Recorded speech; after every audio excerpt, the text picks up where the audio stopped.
Where do you stand on 1070, and what would you do similar, or how would you protect us in California? Yeah.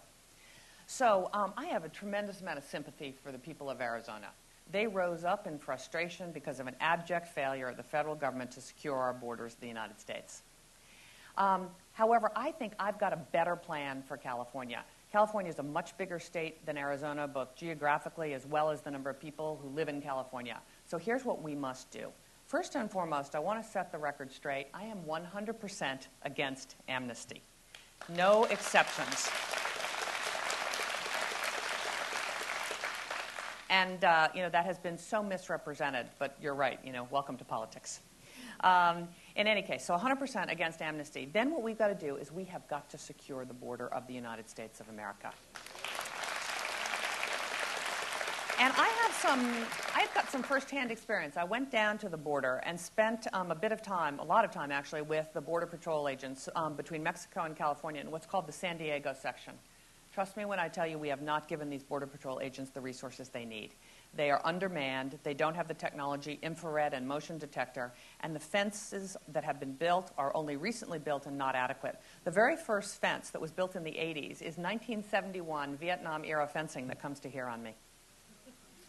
So we have not done the job. This is not rocket science. If we can send a man to the moon, we ought to be able to secure the border of the United States of America. So I will weigh in with the federal government. We will get the money we need, and I will send the National Guard of the state of California to the border if that's necessary. But it has to start with border security. Then we've got to hold employers accountable for hiring only documented workers. Illegal immigration, thank you. Illegal immigration is just that. It's illegal. And employers are not allowed to hire undocumented workers in the United States. We have to hold them accountable.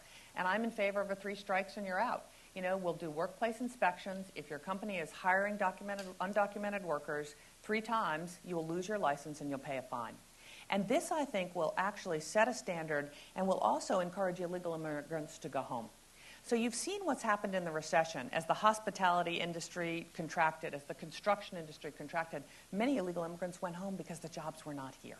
So that's the second part of my plan. And the third part of my plan is we have to eliminate sanctuary cities.